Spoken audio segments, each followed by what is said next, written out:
Баршаңызға сәлем, сіздермен Алтын. Бүгін сіздермен пигуди дайындайтын боламыз. Ол үшін бізге 800 грамм електен өткізілген ұн қажет және 400 мл жылы су қажет болады. Осы жылы суға 1 шай қасық дрожж, 1 шай қасық қант, 1 шай қасық тұз және 2 шай қасық сұйық майды қосып, жақсылап араластырамыз.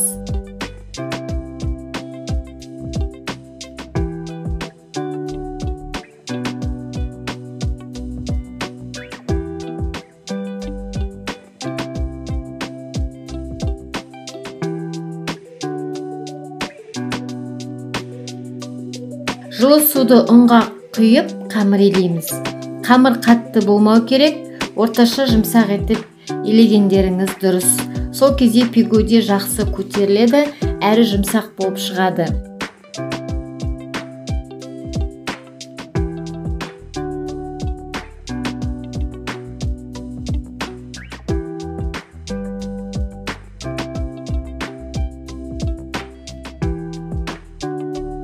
Қамырды елеп, ыдыстың қақпағын жауып, жылы жерге 1 сағатқа алып қоямын. Енді салмасын дайындаймыз. Салмасына бізге тартылған ет, пияз және жарты капуста қажет болады.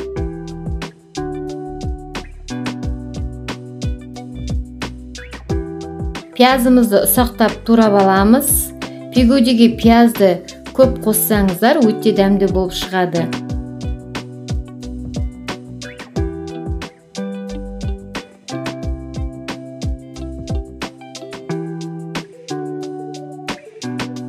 Енді капустаны да төртбұрышты етіп тураймыз. Кішкене ұзынша етіп те турап жатады. Өз қалауларыңызша ұсақ етіп тураған дұрыс.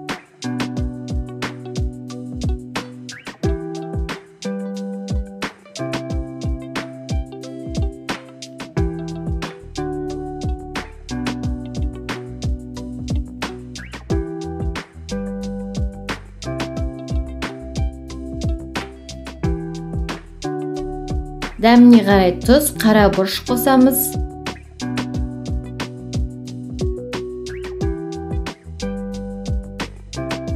Салмасын жақсылап араластырып аламыз.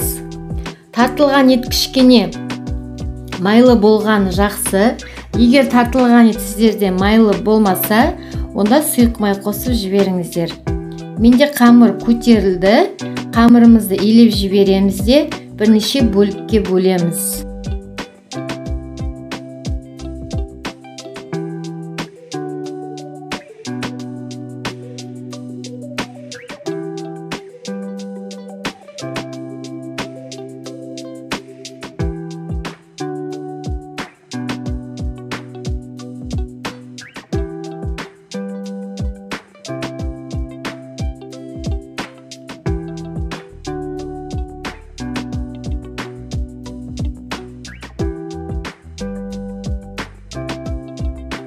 Барлығын бөлдім, әр қамырды домалақтап шетке қойып қоямын.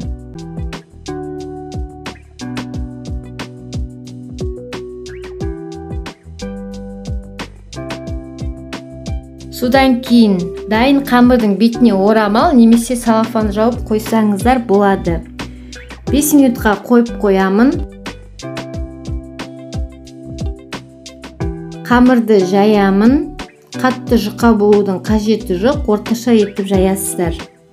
Салмасын көп етіп салған дұрыс. Қамырдың екі жағын ортасына алып келіп жабыстырамыз. Видеодағыдай етіп түйесіздер.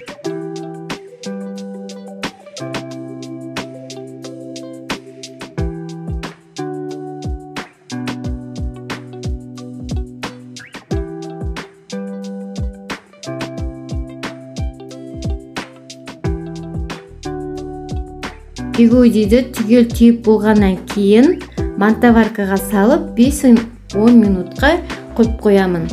Тағы да көтеріледі.